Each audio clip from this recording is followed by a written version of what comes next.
So welcome and welcome and welcome in to Advancing Racial Equity with Your Privilege, Executive Training by F.E.A.R.S Advantage. And I'm your host, Kemy Joseph, excited to be here on this journey with you. And as we get started, I'd like to dedicate a spoken word piece to the work of Martin Luther King and all those other civil rights warriors who continue to make the dream that we're living now even possible. I see every day as a beautiful gift, which is why I'm using mine to close this racial rift. We can't sit back to watch the world as it splits, so I'm going full force like an NFL blitz. I'm thankful for my rights and my freedom of expression. That's why I'm using mine to leave a positive impression. We got to end the hatred, bloodshed, and oppression. It's a long road ahead, but stopping's out of the question. Science even proves that we all come from the same place. So let's put us into the fighting and unite the human race. For all those starving, let's make food for their plates. And all those hurting, there's so many people hurting. Their pain, let's alleviate. Compassion, it bursts from my heart like a geyser, and I'm gonna give it all prior to my expire. Yes, my skin is brown and my passion is fire. They're both permanent like stripes on a tiger. It might make me a target, but I'm invulnerable because love is eternal. That's what I keep in my skull. And yes, I'm gonna love you whether you're a friend or foe, because spreading love brings hope, and hope is wonderful. Type the word hope in the chat if you could use some more hope these days. I know I can use some more hope every single day. And for me, hope stands for humans overcome problems every day. And I know that this is the kind of people that I'm talking to, the leaders who step up and continue to have hope, to continue to bring hope. And we're in a world where we're struggling. People are struggling for various reasons. So the idea of even being able to grant people hope and give people the permission to hope again is a huge thing. So I appreciate y'all for giving me hope and being a part of this conversation in a way that can truly advance equity and expand what equity looks like beyond race, and to make sure that we are supporting as many people as possible during this difficult time. As was said in the event description, we are focusing on the work of Martin Luther King Jr. And I love this quote by him that says, "Always fight with love.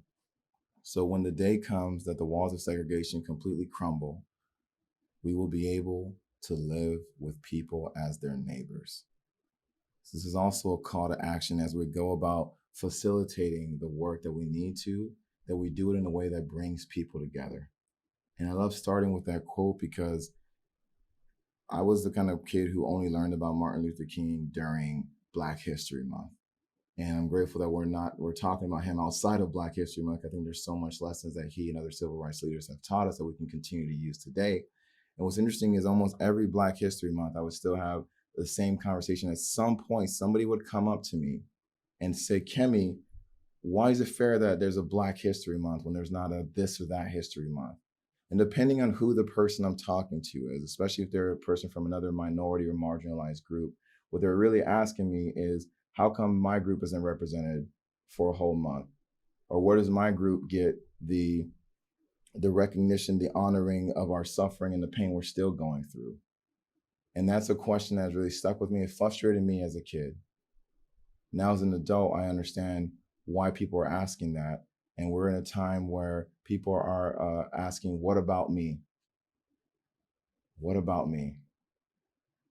And as we have all these different groups suffering and struggling at the same time, it's important that as we look at advancing equity, we do this in a holistic way that brings and uplifts the whole human race as a big goal. So just know that we're here to talk about high goals, but also the ways that we can go about making that happen. So as we dive into this, let's talk about who this is for. This is for purpose-driven leaders. You have to be a purpose-driven leader to tackle some of the challenges that we are tackling on a day-to-day basis now. And when we're specifically focused on purpose-driven leaders in the business space, so we're working with founders, executives, small business owners, VPs of people or culture, or VPs of DEI, HR directors, DEI committee chairs, or managers, basically people who are using their influence to be leading in their organization. Do me a favor, type in the chat, what is the role that you have? What's your current position title? It doesn't have to be one of these on the screen. I just want to know who's in the room. So as you're doing that, I will say one of the reasons we focus on purpose-driven leaders is really understanding how movements work, right? I've done a lot of grassroots organizing, especially as I worked with youth and worked in other community-driven efforts, and I realized how much we can do from the grassroots, but how much needs to come from the top to meet in the middle.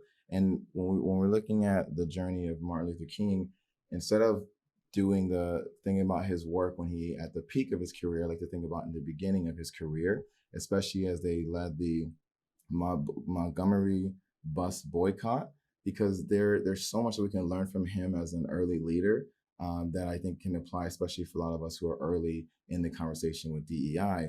And one thing that really stands out to me, and the reason we focus on leaders, is that altogether over the course of the boycott, which is just over a year, there were about 40,000 people who marched and boycotted the bus system. And it took only 9 Supreme Court justices to rule the segregation of the buses is unconstitutional. So when we're talking about grassroots efforts, I want to acknowledge that yes, there's a great deal that we can do as we start from the bottom. There's also a great deal we can do if we're at any position of influence, knowing that in any organization, people can still feel like they're on the back of the bus in your organization. People can still feel marginalized. So we want to make sure that any place you have influence, we're giving you tools and guidance on how to increase equity. Especially for us, we're on this mission to help 5 million leaders advance equity in their organizations by 2030. Now, you can see that we're all about numbers, so we can come up to how we came up with these numbers. There are over 200 million businesses across the world. And when we're talking about DEI and we're looking at the innovation adoption curve, 2.5% of 200 million is 5 million business leaders. And the reason we are even framing this conversation like this, when we're talking about diversity, equity, inclusion, we have to acknowledge that it's only been around as a conversation for about 20 years, whereas D&I has been around for about 60 years. So folks who are struggling to even think about the E, the equity piece, we're helping them to transition and understand why it's so confusing, because equity has only been in our shared vocabulary for about 20 years. So any of you who are even talking about DEI, just know that you're an innovator. And this is part of the reason why it's confusing for the other people around you, or why it might even be frustrating, or why people might be dragging their feet. Some people don't fully understand it yet. So even as we start this off, I want to be able to offer the simplest definition we could find, that equity is being just, impartial, and fair. If we simplify it a little further, it says equity is just being fair. And we know that a lot of different people have a lot of different versions of what fair looks like and why they think the world is unfair and how we're perpetuating unfairness. So some of this, what we're talking about as DEI leaders, is important for us to understand how might we be perpetuating unfairness and not necessarily see it connected. We have to connect all those dots in order for us to truly be the equitable leaders that we would like to be moving forward. So with that, when we say that our mission is to help 5 million leaders advance equity in their organizations by 2030, which we're wanting to create more environments where employees can work safely and thrive. And this for us is part of the goal of having a world where every human being can live safely and thrive. So this is the mega journey that we're on right now. Type the word thrive if you want more people around you to thrive in this world. Type the word thrive in the chat. All right, see that people are with me, yeah? And so as we're talking about this strive, I want to say thank you first and foremost for coming to this conversation and not running away. Because I know at least I wanted to run away, and no one would blame you if you ran away. This is really intense conversation that we're facing. And the interesting thing, I love this quote that says, the degree to which a person can grow is directly proportional to the amount of truth you can accept about yourself without running away. And that's Leland Van de Waal. I'm probably saying that wrong, but I want to honor their name as best I can. The degree to which a person can grow is directly proportional to the amount of truth you can accept about yourself without running away. And one thing I've learned, no matter how good I am as a leader, I don't have to be bad to get better. This is a journey about continuing to get better, especially as our world diversifies at greater and greater amounts. I want to make sure that I can lead my current team and my future team. So for us at F.E.A.R.S Advantage, we're taking the things that make us want to run away. Like DEI is a conversation that's so convoluted, so toxic, so intense that people are running away based on all the fears that are surrounding the conversation. So we want to help people use their fears to their advantage to specifically fuel extraordinary actions, relationships, and systems on the individual level and the organizational level to help them to really move the conversation of DEI and make it approachable, actionable, and even enjoyable in your organization. Imagine if people can enjoy more of these DEI conversations, what could happen? So this is what we're here to offer you, and I hope that that's what you're here. That's what you came here for. So as we recap the objectives, that is to model lessons from Dr. Martin Luther King Jr. to keep your team engaged and committed to DEI. Flip the script on privilege so you can create the innovative solutions you need to thrive in this era, and then drive real behavior change that creates the environment for people to thrive in your organization. So if you're in for that kind of journey, go ahead and type yay yay in the chat. You can spell out however you like to spell it. Type yay yay in the chat as we join into this journey. So here we're again, here's a F.E.A.R.S Advantage model. For today, we will be touching on fuel and extraordinary. You're going to get quite a bit of information. So this presentation will last for about the next 35 minutes or so. We're going to cover fuel for half the time and then extraordinary for the other half of the time. Now, let's dive into fuel. So we'll spend about 18 minutes on this portion. We are focusing on what is fueling us, and specifically that this conversation is practice over policy.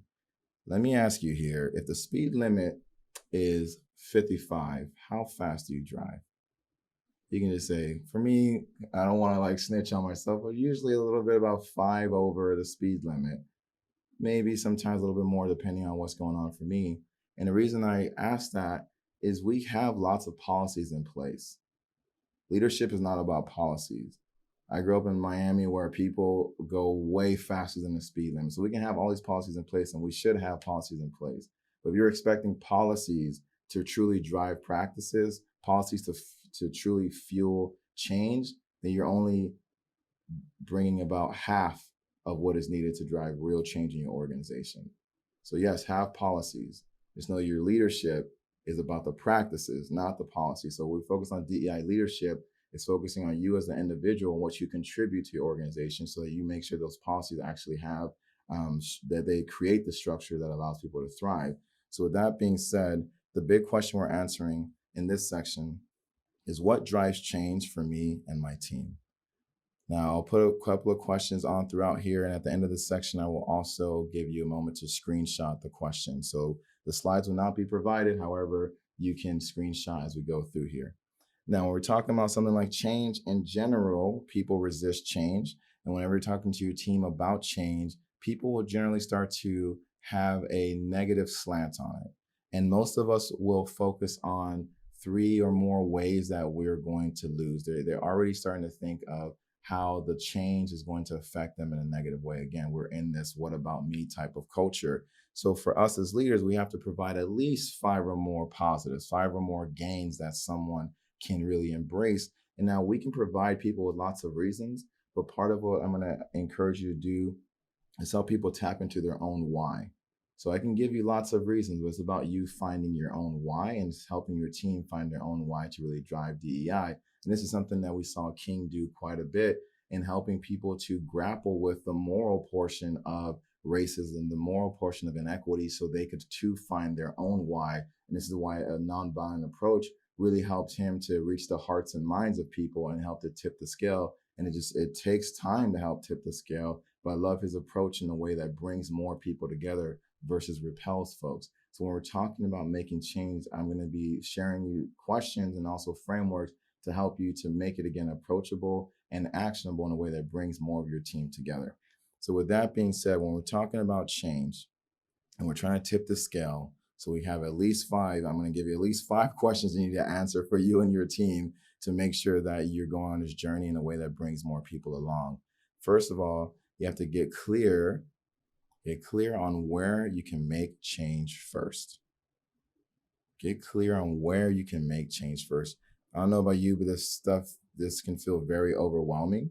And part of the reason it feels overwhelming is when we start to define something like equity in another way, it's like fairly and systematically giving all people what they need to live safely and thrive. So this is equity on a systematic level. Now we start to add race in there, or racial equity. We start to talk about fairly and systematically giving all people what they need to thrive in honor of their race, color, and creed.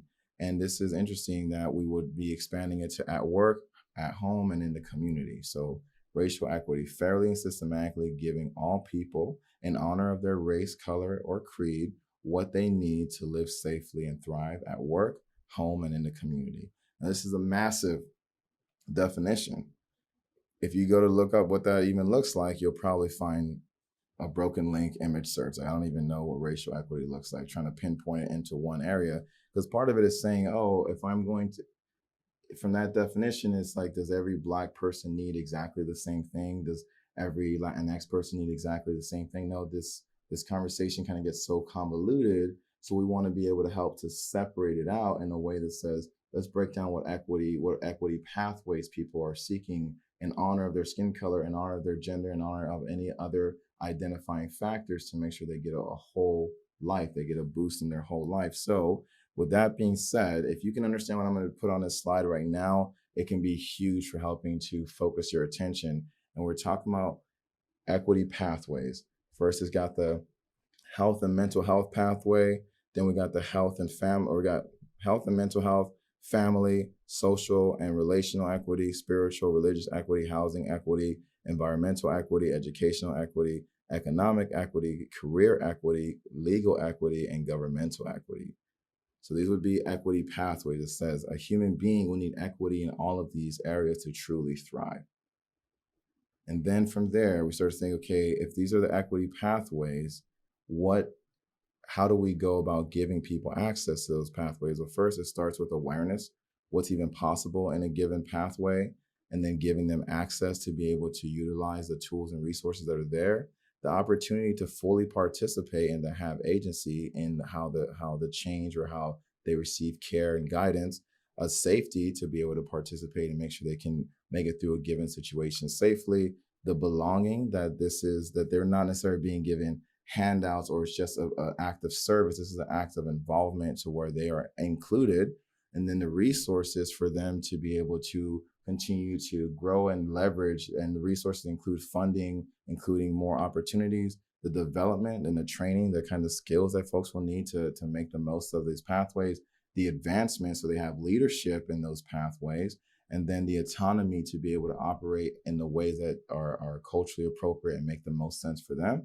And then finally, the legacy, giving people the ability to leave a legacy within that equitable pathway that helps to support more people that share their similar identities, as well as people who are coming after as more diversified.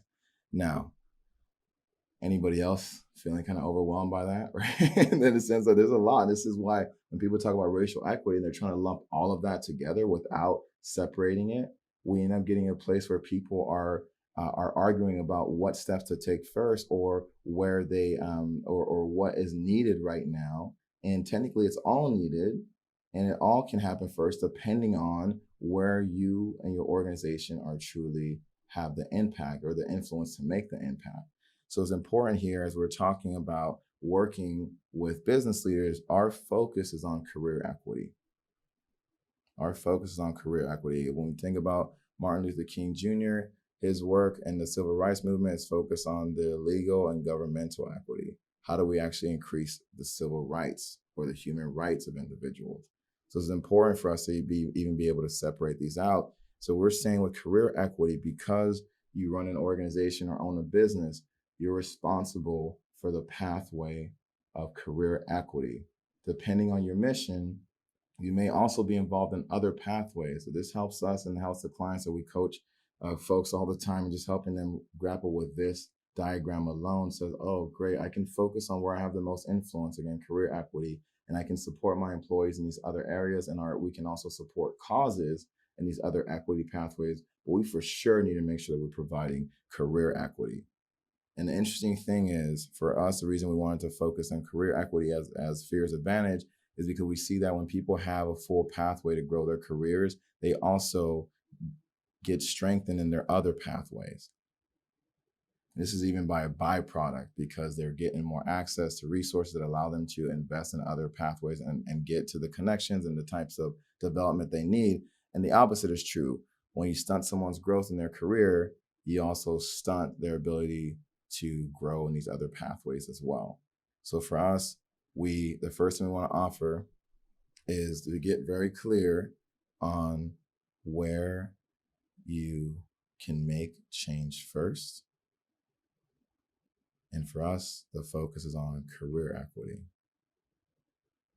And we will be talking as we continue to go through this about what that means and what else you can be doing. But I just want to let you know that when we're talking as F.E.A.R.S Advantage, we're talking about career equity, and we really want you to focus on what you can do in your organization to help advance people in their careers. And that closes out that portion, because the next question comes up when we're talking about change is get clear on what change you can make first. So this is like where you can make change first, and then what change can you make first. And we believe firmly that before you go about making change, especially in an organization, you have to assess instead of make a mess. And some people are rushing in and they're throwing around lots of bias assumptions and accusations. We're very much about assess before you make a mess, or assess instead of make a mess, in order to make sure that you causing more healing than harm. Sometimes the way people are going by DEI, especially from the top-down approach, they're doing it in a way that's still very polarizing. We want to help, again, you as a leader, figure out how can you lead an initiative that allows people to know that their voices are included and that they can be a part of the change. So part of that is starting with, how do you assess? So we're talking about career equity alone here. You can use the same process for any other of the pathways. What's interesting is, when we're talking about a lack of awareness, that's also a lack of what's preventing people from recruiting. When there's a lack or a gap of opportunity and access, that's preventing people from hiring or being hired as a diverse candidate. When we have a lack of protection or safety, that's a gap in protecting of our employees. Then when there's a gap of belonging, that becomes an inclusion gap. Are you seeing how we're going here, right? As there's a gap of resources that oftentimes become a funding gap, where people are not funding DEI, or they're not funding the development of their teams. And then that also creates a training gap where people don't actually get the skills they need to rise up in the organization or to do their job at the highest capacity. And then when there's not autonomy or advancement, we have an advancing gap where people feel like they're stuck, or they have a glass ceiling, they cannot rise in the organization. So that means they cannot ever leave a legacy, which is creating an operational gap. So then you're losing people. So there's not the retention that you should have, especially if you're diverse and talented folks who are committed to your organization. So all of this is creating the DEI gaps that are preventing organizations from actually advancing equity. So for us, when we're saying get clear on what change to make first, it'd be important to understand that all of these areas are operating in an organization. How do we find out where we're struggling, where our growth areas are, in order to focus our attention there? And that way the team doesn't get as overwhelmed, and they can focus on how to make the greatest impact right now. But ideally, we move to a place like this where we're operating at full capacity, and we have what's called cultural equity, which I will continue to explain in a moment. The following conversation that continues on is get clear on who the change empowers most.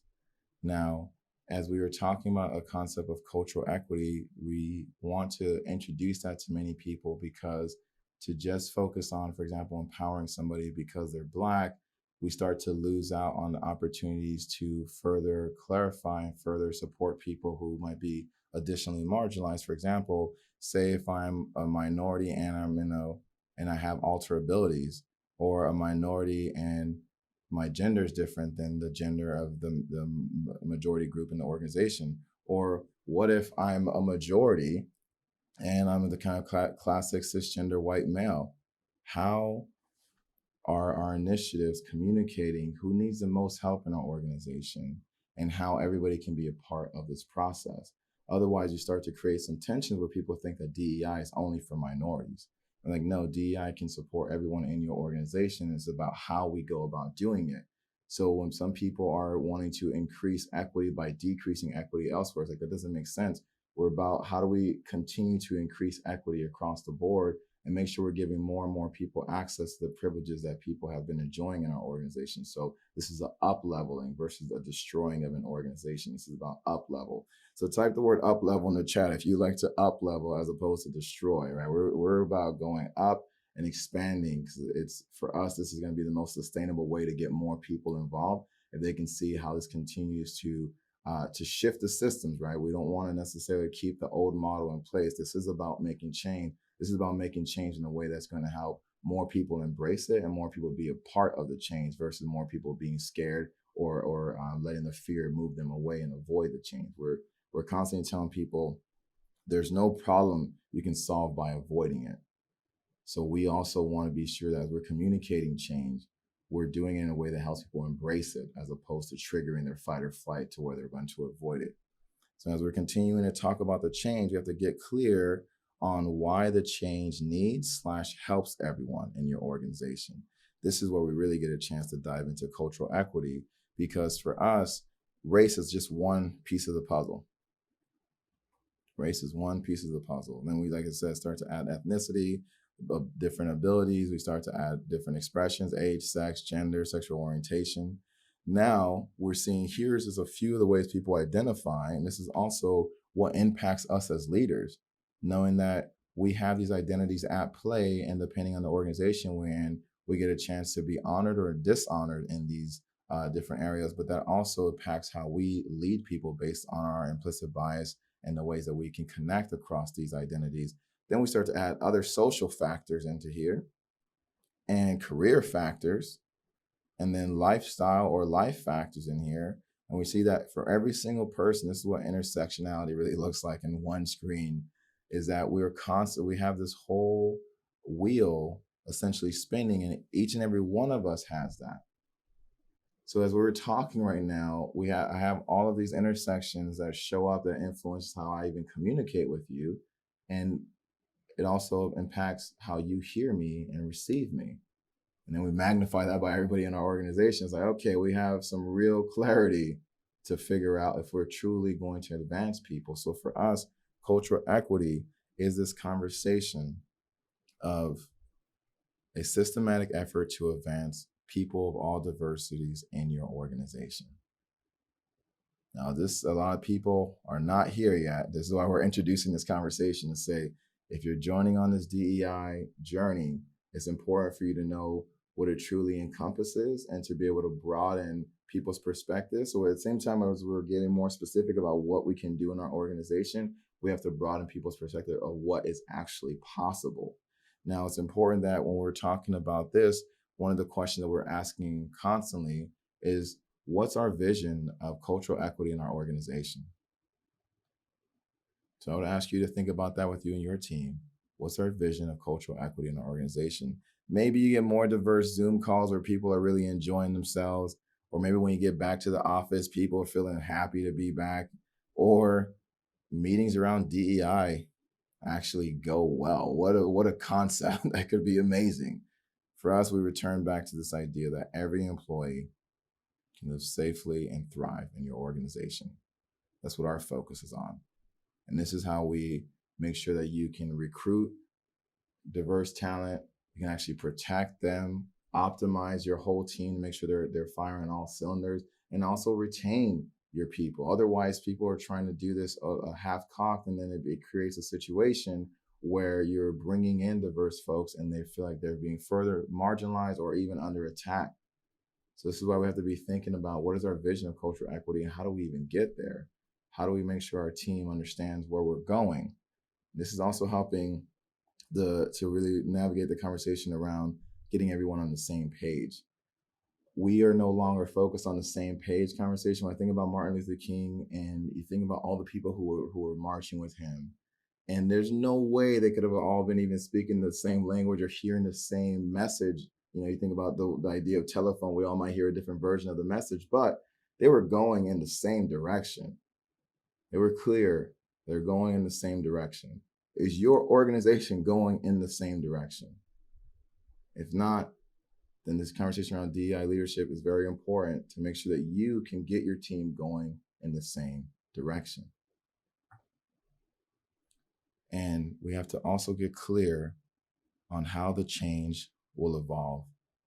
When we talk about going in the same direction, we use a cultural equity model, which focuses on assess, strategize, train, and celebrate. So when we're working with teams, we're going to assess, like as I mentioned, assess the DEI gaps, strategize on how to close them, in ways that are unique to your organization and allow you to continue to reach your other OKRs or your other objectives that you have. And then train your people, give them the actual competencies they need. People often underestimate what it takes to practice active listening, to practice inclusion. Inclusion is very much a practice and an act, but there's so many more competencies that are included in that some people are underestimating how challenging it is. When you think about someone like Dr. King again, he had to teach people what it meant like to be nonviolent in the middle of violence.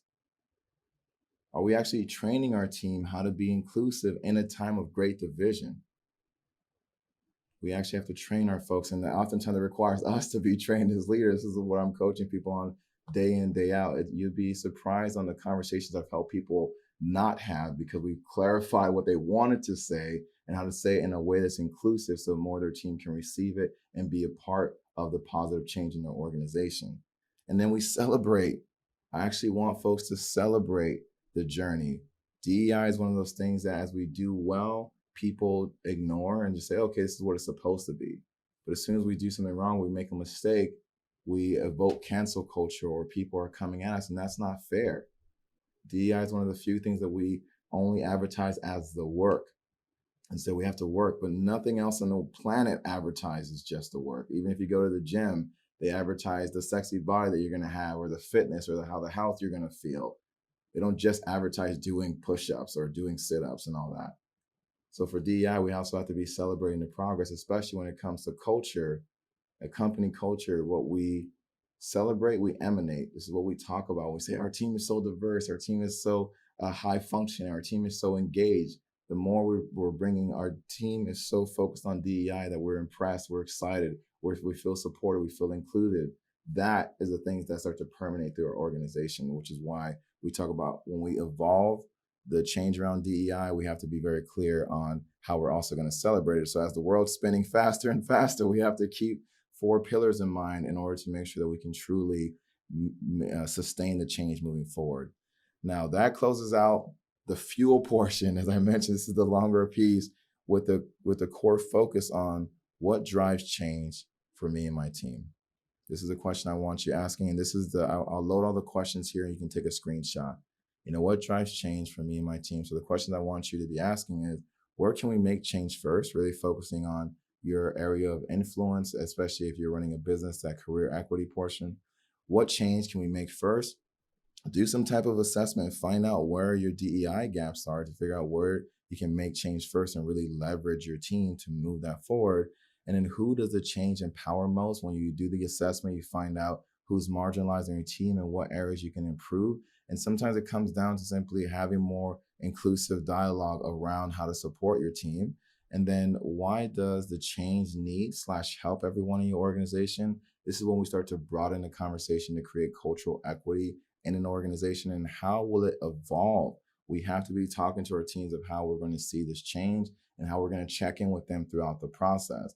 This starts to empower your team to be change agents. For us, this is a huge conversation to say, we are asking people that in this time of great inequity around the world, how are we creating an oasis of equity in our organization? It says our culture can be a buffer, a safe haven for our team members. So no matter what's happening in the news, we can help to protect our team as they're at work and help to move them forward at work and ideally even in their lives.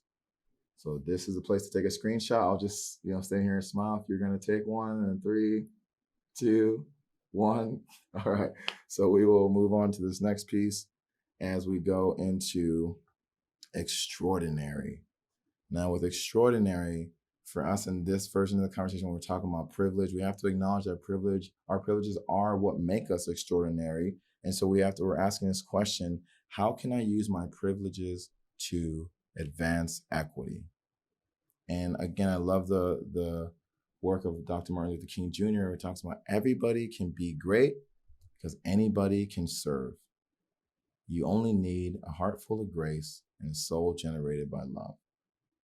And what was interesting is during the boycott, you have to consider that not everybody was into the boycott. People needed to go and actually get rides because they were traveling long distances. But he asked everybody who was going to be involved, to use your privilege, whatever privilege. If you have full body privilege and you can walk, walk. If you have a vehicle and you can give rides, give rides. This is an interesting conversation for us. And in that time, he also said, if you need to ride the bus, they actually only expected about maybe 50%. They're saying if we can get 50% of people not to ride the bus, we'll consider this a success. So they were actually assuming that other people would continue to ride the bus and they would ride the bus when needed. So they were saying, if you need to use this, you can. What's interesting is in the early days, they were getting like 99% of people say, yeah, we will join you on this boycott. But it's also because it gave the flexibility for people to participate in the ways that make the most sense for them. So when we're talking about privilege, I'm really truly wanting to reinforce what is it like for us to use our privileges and invite other people to use their privileges to advance equity. That's a completely different conversation than most people are having. So as we dive into this one, I want to kick us off. You had a little practice about this earlier. We're going to kick off with a gratitude list. Now I'm going to put 40 seconds on the clock and I'm going to play some music in the background. And I want y'all to put in the chat as many things as you're grateful for as you can think of, right? So we're going to start this 40-minute timer, 40-second timer. Ready, set, go. Put in the chat anything that you can think of that you're grateful for. Go for it. Children, safe housing, family, good health, steady job, family. Keep going. Go for it. Access to food, work. Yes, let's go for it. And you can even shimmy as you are thinking about your gratitude list. Get some good energy in there. Ability to interact with others. Life. Let's go. 15 seconds. Education. My husband, my kids, my health, roof over my head. Education, friends, family, friends. Learning from failure. Liberty. Dog. Come on. 3, 2, 1. All right, no more gratitude. You gotta just be ungrateful for the rest of the day. No, you're fine. Okay, so here's what we got going on. So folks have put in here a great deal of amazing things that they're grateful for. Thank you for sharing that. And what I will share is when we're talking about gratitude, can we also think that everything on our gratitude list can also be considered a privilege? Everything on our gratitude list can also be considered a privilege. This is important for us because most of the time we are grateful for the things in our lives, and to somebody else that might be considered a privilege. To us, we can consider it a privilege. I'm very grateful that I have the physical body privilege. There's one point where I was temporarily handicapped. I have technology privilege where you can see here that I can switch cameras and do all these. When we talk about Martin Luther King, we'll talk about his privilege that he had. But I want to just, at the very top of this conversation, debunk the myth that only bad people have privilege. We all have privilege. We have different versions of it. So it's important here, as we dive into this next conversation, I want to make sure that you can see me in full screen because these boxes may be a little small for you depending on what you're viewing on. So please make sure you can zoom in. What I want you to do is in the chat, put just a number.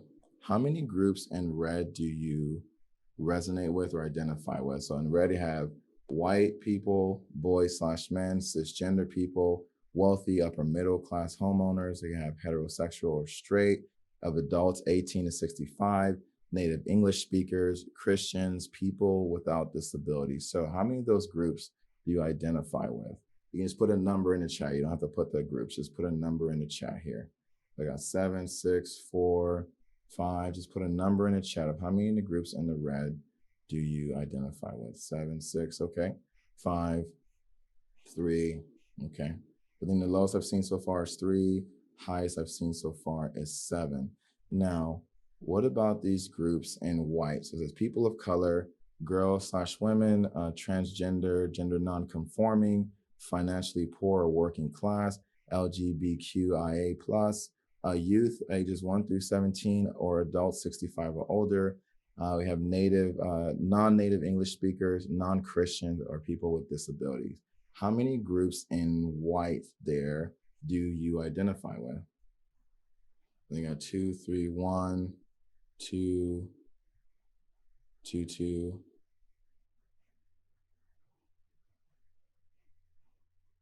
4, 1, 2. Okay, interesting here. So it's interesting across the spread, there was no all or nothing answers here. And the reason we want to talk about this is because this is how privilege is usually discussed in America, where it's saying that the groups in red will oppress the groups in white and create marginalized groups or create have a marginalized society. This is usually how people say, all right, this is how we talk about privilege. Okay, you're all bad people. See you later. And that's not how we want to have the conversation. There's another part to this.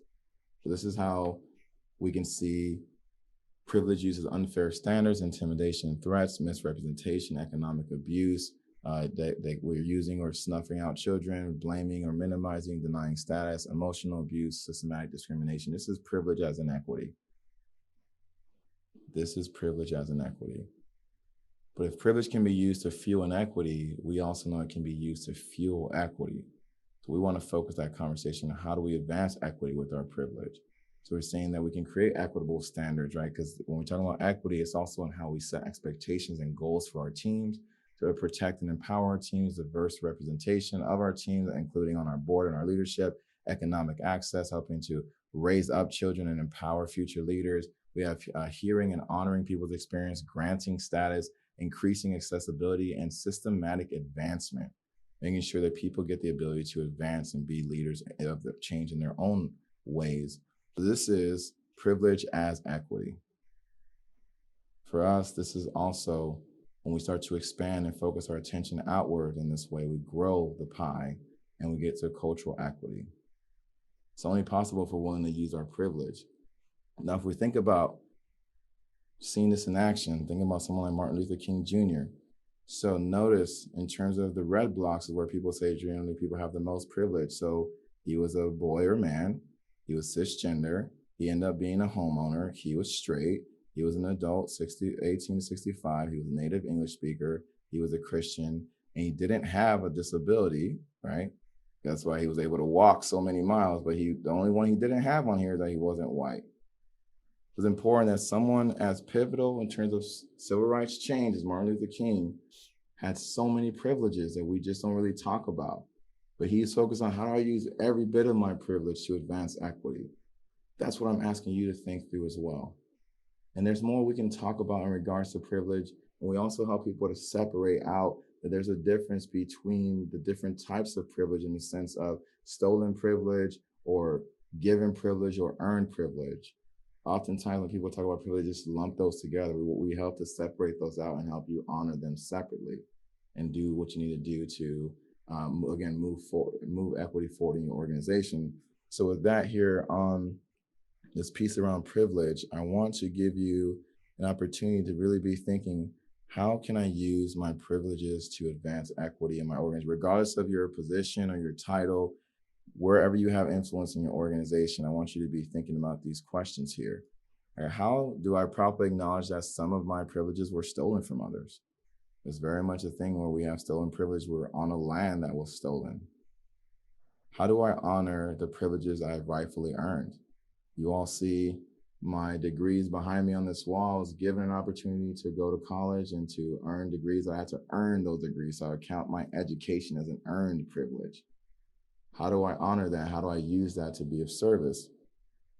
How do I reinvest my privileges to serve others?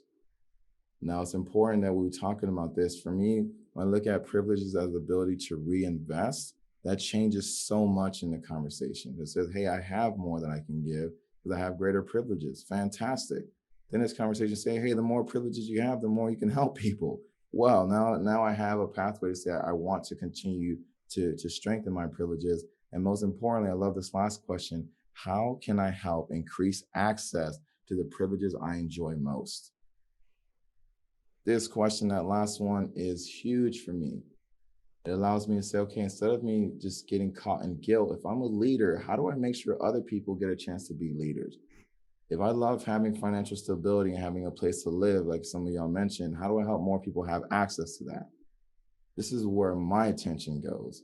So then it allows me to also motivate my team in a way that truly gives them the ability to move forward in a positive way as we increase access to privileges around the world.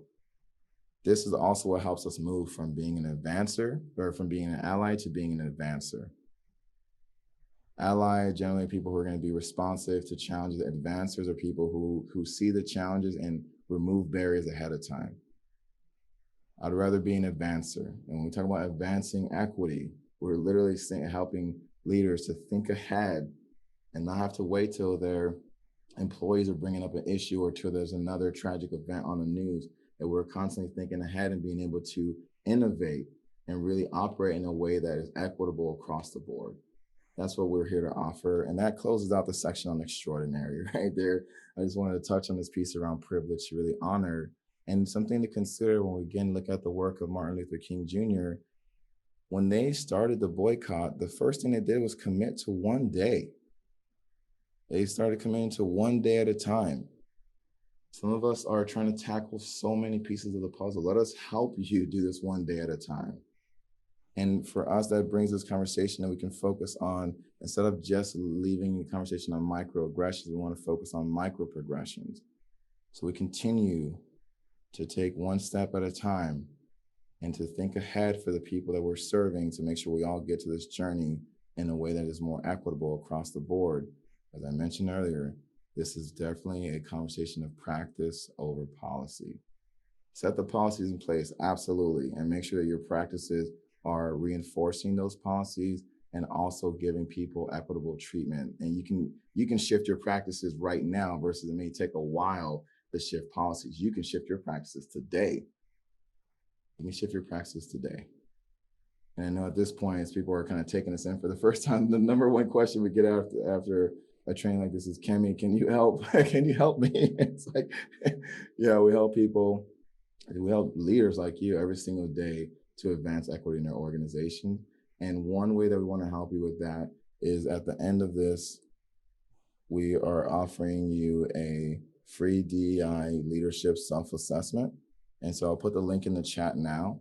You can have that. And at the end of that assessment, it actually gives you a link. If you want to be on a call with me, you can jump on a call, and that will help you go further in your journey. And the DEI leadership call is more focused on what are the needs that you have right now? What are the struggles that you're facing? Because if people are looking to you to be a leader, and we know a lot of leaders are struggling with the confusion and the overwhelm of this conversation, we want to help you be able to lead right away. So take the DEI leadership assessment. The link is there in the chat, and you can have that moving forward. Just want to make sure that you have that at this point in the presentation, that as you go through it, really pay attention to the questions. Even as you think about answering the questions, it helps you start to think about what answers or what skills you can be putting in place to close any gaps. So if you're not answering 10 on the question, really pay attention to what might be causing you to answer lower. And that's just starts giving you insights to what you can do. And then again, you're welcome to jump on a call with me, and we're happy to help to talk through how do we take your DEI leadership to the next level, especially as your teams grow and as we transition back to being in person or some kind of hybrid version. There's a lot going on, and being a leader is one of the most difficult jobs right now. So I just want to say thank you for being willing to stay in that role. And we're here to help you, especially as I said, we're on this mission to advance 5 million leaders. So this is a huge, or help 5 million leaders advance equity in their organizations. So I'll leave you with a couple of things. Privilege without DEI is dangerous. Say privilege without DEI is dangerous. And DEI without privilege is ineffective. Say privilege plus DEI advances equity and saves lives. Now notice there's a blank there. It advances racial equity, it can advance gender equity. In our conversation, we're talking about advancing cultural equity. If you're truly building cultural equity, you're building up all those equities at the same time and serving people who really need your help. It's been interesting for us that we've been talking about Dr. Martin Luther King Jr. and know that he had a dream. And I know for sure, I feel like I'm part of that dream, and that some version of that dream has come true to even allow this conversation to be possible. And when I think about the world we're in, we say that the dream was delayed, not denied. We're still building this out every single day. And if we think about our time right now, there's not many people who could pinpoint one person who's a new Martin Luther King Jr. of our time. But I will tell you that you can be someone's Martin Luther King Jr. by choosing to step up as a leader right now that you can be someone's Martin Luther King Jr. by driving positive change in your organization, that you can be someone's Martin Luther King Jr. by making micro progressions every day, that you, regardless of your path, past, your privilege, or your current position, can be someone's Martin Luther King Jr. by truly stepping up and being an advancer for them today. Thank you very much.